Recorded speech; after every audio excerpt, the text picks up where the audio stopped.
Assalamualaikum warahmatullahi wabarakatuh. Bertemu dengan saya Eko Heri Susanto dalam video membangun aplikasi web dengan Deno.js. Baik teman-teman, kita masuk ke episode yang pertama, yaitu pengenalan Deno.js, dan kita lanjutkan dengan membuat aplikasi Helloworld, gitu ya. Nah, yang kita bahas dalam video episode 1 ini ada 3 bagian nanti. Yang pertama adalah cara install dan konfigurasi Deno.js, kemudian yang kedua membuat aplikasi Helloworld, dan yang terakhir adalah cara install Denon. Denon itu adalah sebuah service atau modul bawaan dari Deno.js yang berfungsi untuk melakukan automatically restart service ketika script ada perubahan. Gitu ya teman-teman ya. Oke, kita lanjut ke materinya. Oke, sekarang kita lakukan instalasi Deno dulu ya. Kita buka browser, terus kita cari cara installnya gimana ya. Ini bisa Anda akses di sini, deno.land ya. Cara install di sini, di deno.land ini. Nah, di bagian bawah ini ya. Kita bisakan ya. Nah, ini cara installnya seperti ini. Instruksinya sudah ada sih. Kalau misalkan pakai macOS atau Linux bisa pakai ini, pakai Windows bisa pakai PowerShell, kemudian pakai Mac bisa pakai ini, dan seterusnya ya. Nah, kebetulan saya pakai Linux ya teman-teman ya, pakai Debian, jadi cara installnya yang ini ya, pakai CURL atau client URL. Oke, langsung kita start saja. Kita buka terminal dulu ya. Kita buka ini, terus ya gampang, ini kita copy aja nih teman-teman. Copy, terus di paste di terminal ya. Pakai sudo boleh. Sudo, kita paste di sini ya. Terus enter. Nah, minta password. Ya, masukkan password kita. Sudah, kita tunggu. Nah, tunggu sampai 100% ya.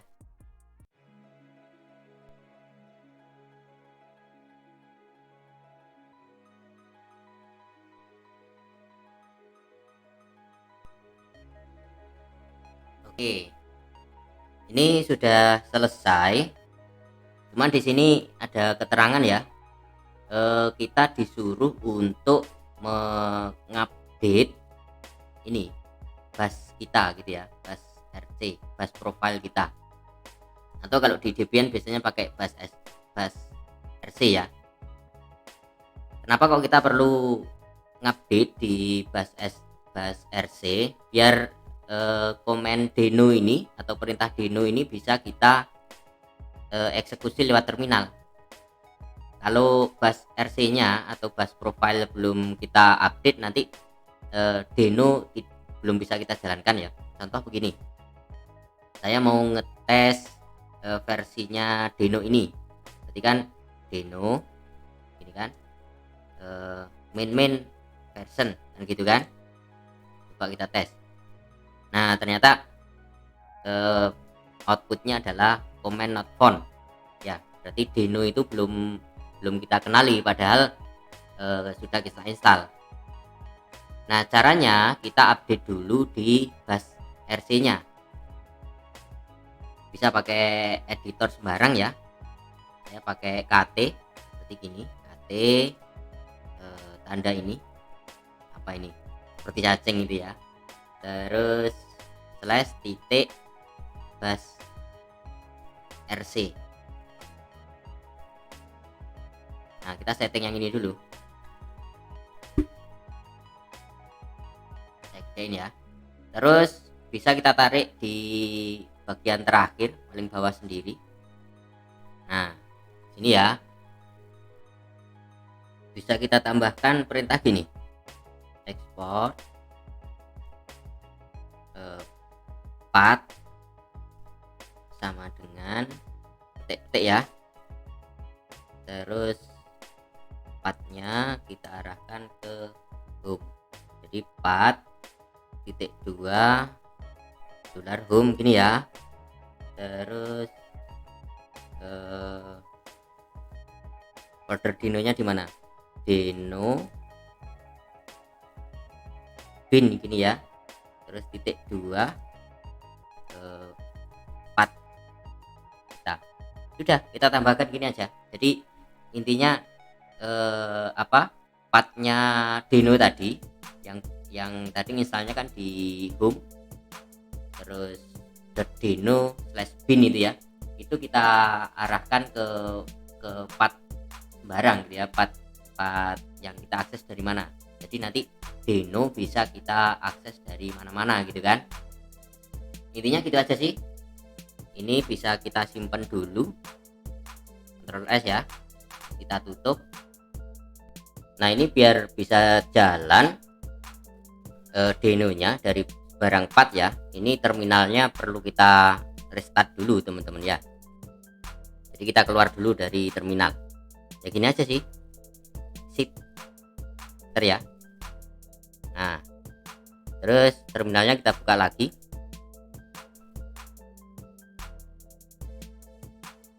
saya besarkan ya.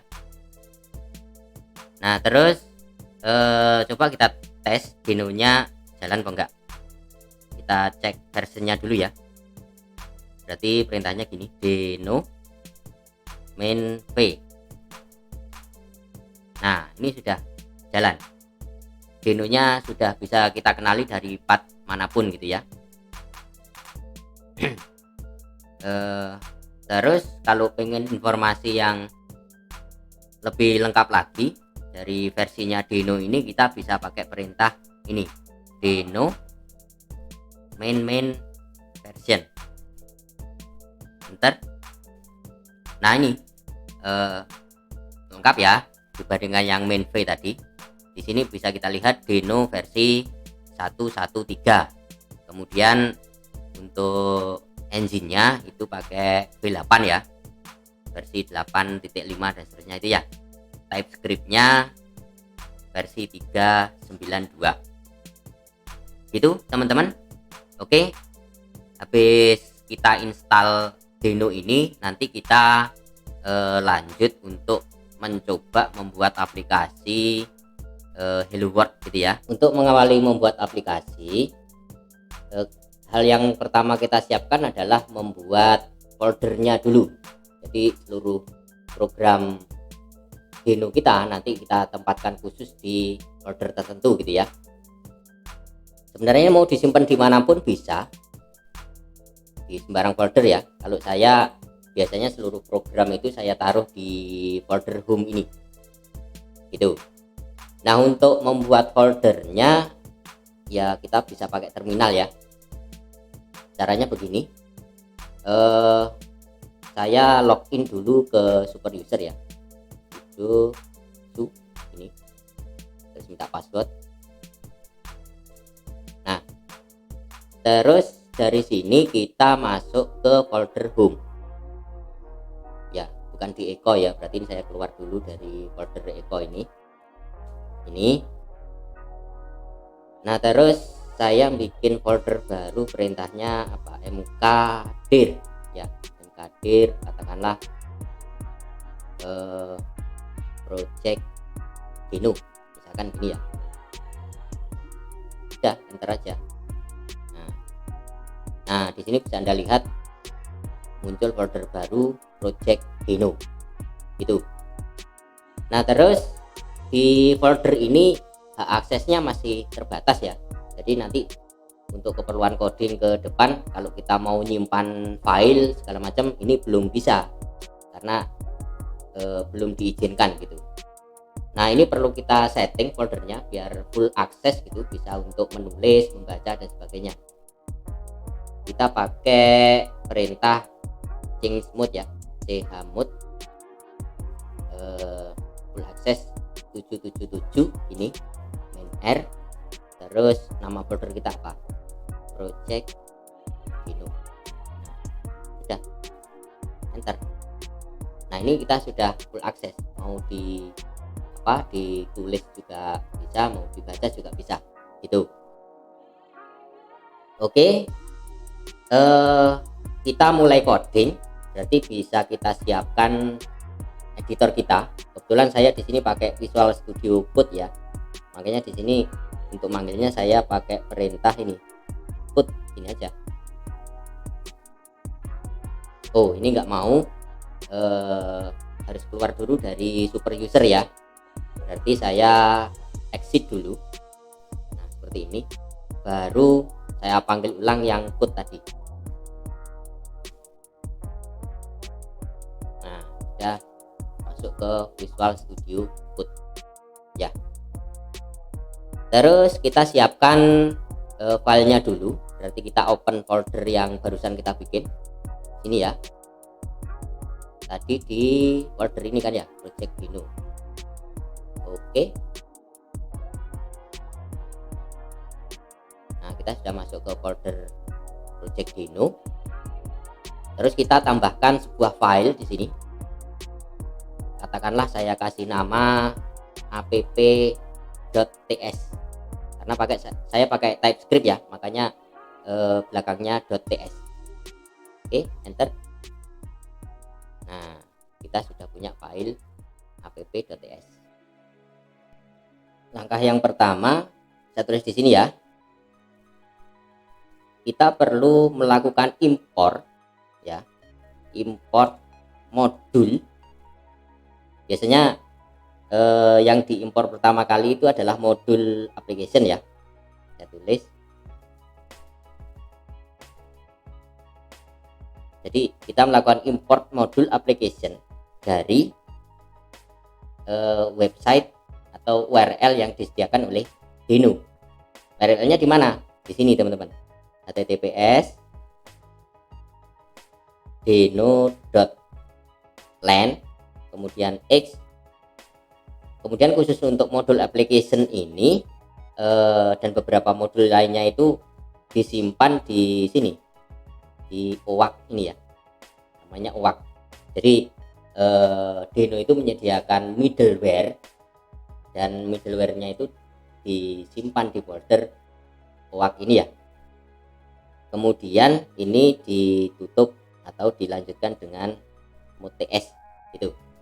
Jadi semua modul middleware, khususnya punyanya application dan beberapa modul yang lain itu oleh Dino disediakan di sini gitu ya. Nah prakteknya di pemrogramannya jadinya begini, kita ketikkan import ini kan ya, terus kurung berawal buka tutup, ini application,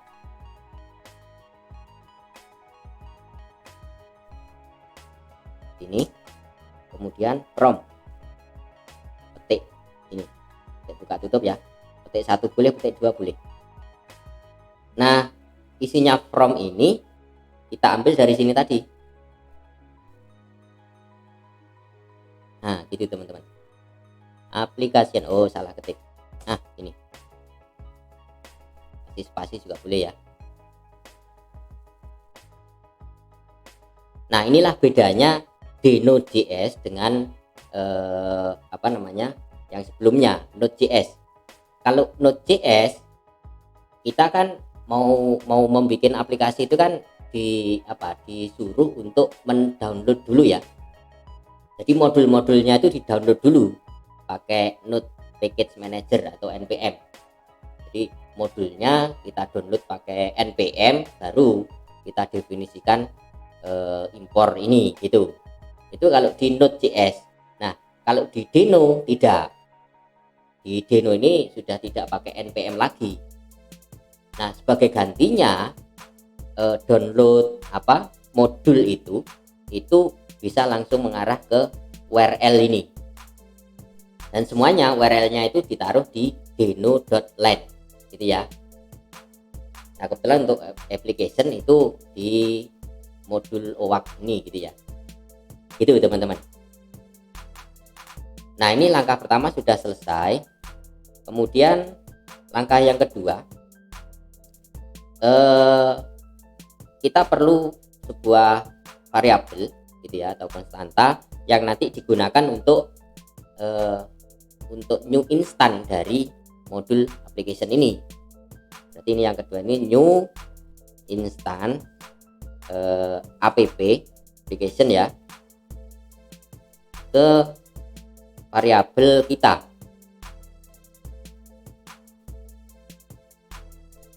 Itu caranya gampang, kita definisikan variabel kita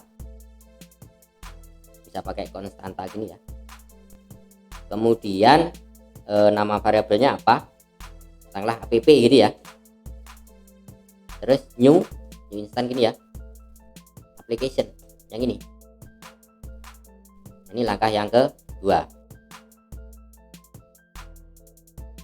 Nah, kemudian setelah new instant, langkah yang ketiga, kita definisikan ini apa namanya, application ini sebagai middleware gitu ya. Kita definisikan middleware dari app kita gitu. Memang di Deno ini didesain aman ya, secure gitu ya. Jadi semua perintah itu harus melalui middleware gitu ya, melalui apa sih istilahnya, sandbox gitu. Kenapa kok seperti itu? Karena di Deno ini menginginkan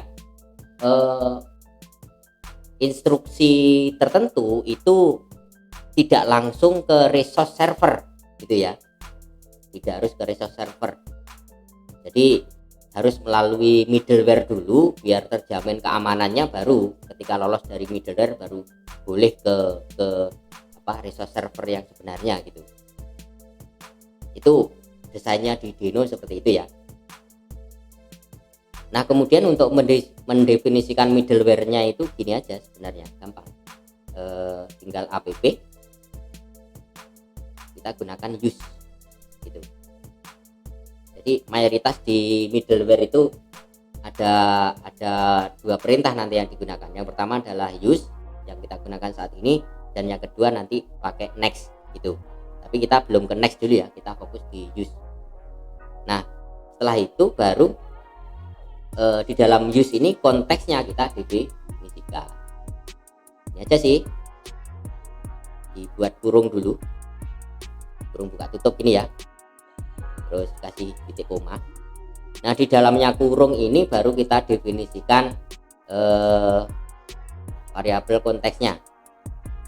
Katakanlah saya namakan ctx gitu ya.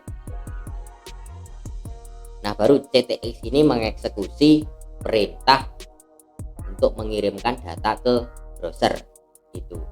Ya, tinggal gini aja, belakangnya kurung itu tambahi sama dengan lebih besar ini, terus kurung kurawal buka tutup, sudah, ini aja.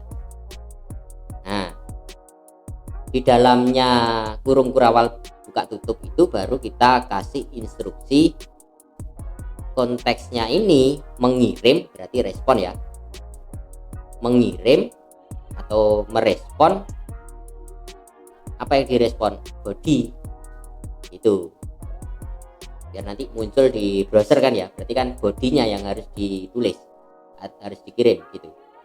Apa yang kita kirim ya terserah kita. Katakanlah kita mau ngirim tulisan hello world. Nah, ini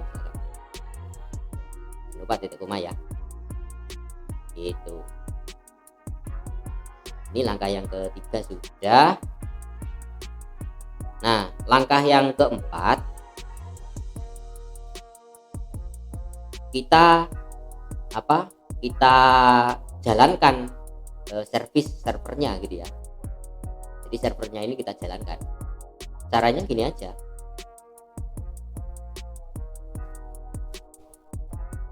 Caranya tinggal pakai perintah ini, await ya, terus app kita tadi, terus listen. Berarti sampai di sini app kita itu mendengarkan ada nggak sih permintaan dari browser gitu ya. Kalau ternyata ada permintaan dari browser, maka server kita ini akan mengirimkan respon ini tadi, respon yang tulisan hello world ini tadi. Itu aja sih logikanya. Nah, di listen ini pastinya harus ada port gitu ya. Bebas sih kita setting portnya, asalkan tidak bentrok dengan port yang lain gitu aja. Tinggal kita bikin gini, kurung kurawal buka tutup, terus kita kasih keterangan portnya berapa. Anggap aja lah portnya 8000 gitu. Biasanya kalau web itu kan 8080 ya, kalau web yang umum. Nah, kita coba pakai port 8000. Jangan lupa titik koma ya, kayak gini. Terus biar kita tahu bahwa server kita itu sudah jalan, maka di sini bisa kita lengkapi dengan tulisan gitu ya di log kita. Kita pakai perintah ini, console log ini. Terus kita kasih keterangan service berjalan di port 8000 misalkan ya, seperti ini. Jangan lupa titik koma ya. Sudah, kita enter, kita save. Nah, sampai langkah keempat ini pembuatan aplikasi Hello World sudah selesai, tinggal kita coba dijalankan. Ini bisa berfungsi enggak gitu. Oke, kita buka terminal. Terminalnya bisa lewat sini, yang ini tadi, atau lewat terminal yang dari Visual Studio Code juga bisa. Kalau mau pakai Visual Studio Code ya berarti di sini terminal, terus ini new terminal. Nah, kita sudah sampai sini. Oke ya. Terus untuk menjalankan perintahnya gini aja, deno terus run. Nah, di belakangnya run ini perlu ada konfigurasi tertentu supaya service kita ini bisa diakses dari tempat lain gitu ya. Kan biasanya kalau server itu kan sebuah aplikasi web itu kan diakses melalui jaringan ya, atau melalui network. Nah, makanya agar bisa diakses melalui network ini keterangan mengenai hak aksesnya ini harus kita sertakan di sini. Contohnya kalau di deno ya tambahi minus hello main net gini. Berarti ini maksudnya service kita ini itu bisa diakses melalui jaringan gitu, maksudnya seperti itu. Nah, yang diakses apa?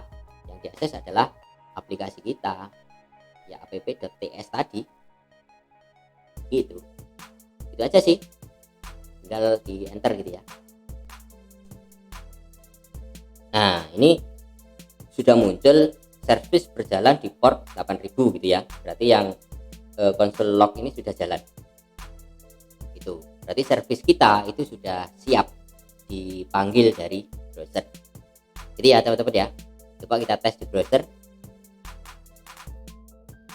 Ini saya tes di sini ya, berarti ngetesnya localhost terus titik 2, jangan lupa portnya tadi 8000 ya. Nah, gini, terus enter. Nah, ini sudah muncul tulisan hello world. Jadi ya teman-teman ya. Oke, sampai sini kita sudah berhasil membuat aplikasi yang pertama kali dengan Deno.js. Oke, saya lanjutkan. Misalkan yang ini saya ganti ya. Misalkan tulisannya ini saya ganti hello, nama saya Eko, misalkan gini. Terus ini saya simpan, Ctrl S ya. Kemudian di browser saya panggil ulang. Yang ini saya enter ya. Nah, ternyata kalau di refresh sekalipun ini tetap tulisannya hello world gitu. Padahal di coding tadi kita sudah berubah dengan ini, hello nama saya Eko. Nah, kenapa kok seperti itu? Karena ini perintah deno run ini memang tidak mendukung untuk automatic restart gitu ya, untuk restart otomatis ketika ada perubahan script gitu. Nah, biar berubah ya ini kita stop dulu, ini kita stop seperti ini, terus kita jalankan lagi servisnya, deno run lagi, terus enter. Nah, sampai muncul servis berjalan di port 8000. Terus kita coba di browser. Nah, ini baru berubah gitu. Cuma kalau caranya seperti ini kan nggak praktis ya teman-teman ya. Masa setiap kali kita merubah script kita, kemudian kita harus merestart deno kita gitu kan. Lebih praktisnya kan setiap kali ini saya rubah kemudian saya simpan, ini harusnya servisnya ini di restart otomatis kan gitu kan, maunya gitu. Nah, untuk keperluan itu di deno sudah disediakan sih sebenarnya, mekanismenya sudah ada, cuma kita tidak pakai deno ya, kita pakai ini denon gitu, kita pakai denon. Jadi di deno itu sudah tersedia ini modul denon. Ini kalau dibaca ini denon is the deno replacement for notemon bla bla bla dan seterusnya. Jadi dengan menggunakan denon ini kita bisa melihat ini beberapa fiturnya ya. Dia bisa melakukan automatically restart your demo project. Berarti demo project kita itu otomatis restart ketika coding kita sudah kita rubah gitu. Cara installnya gimana? Di sini sudah ada sih teman-teman. Nah, kelihatan ya di sini ya. Ini kalau mau install ya tinggal di copy aja.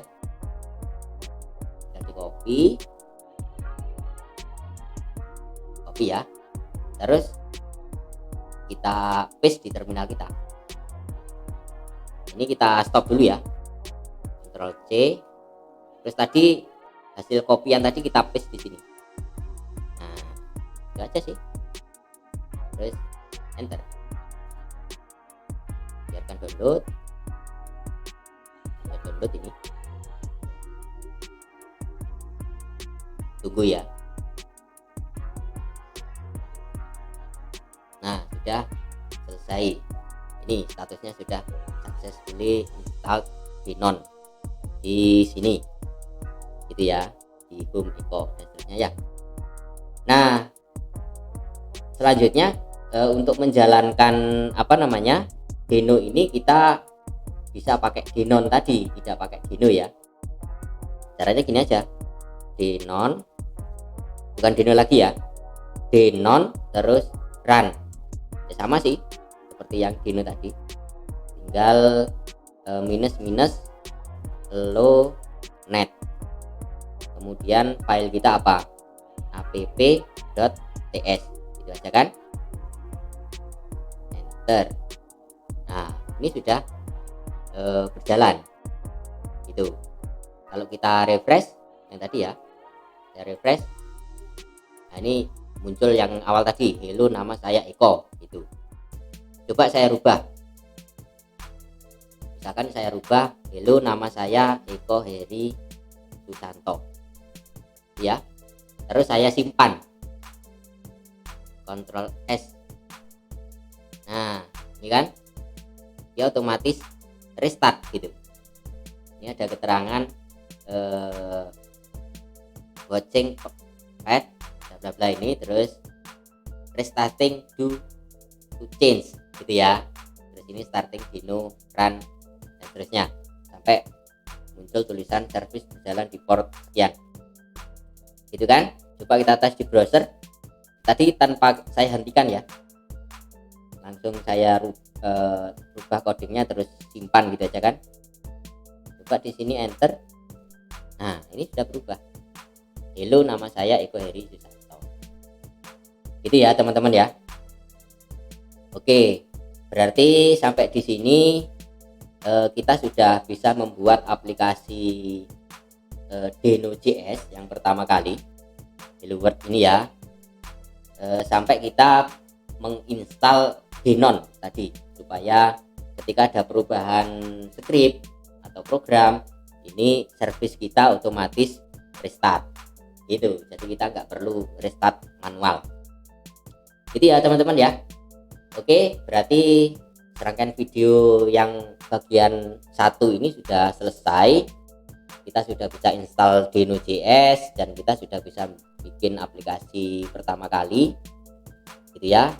Untuk video yang ke depan nanti akan saya lanjutkan untuk menampilkan script HTML di Deno.js.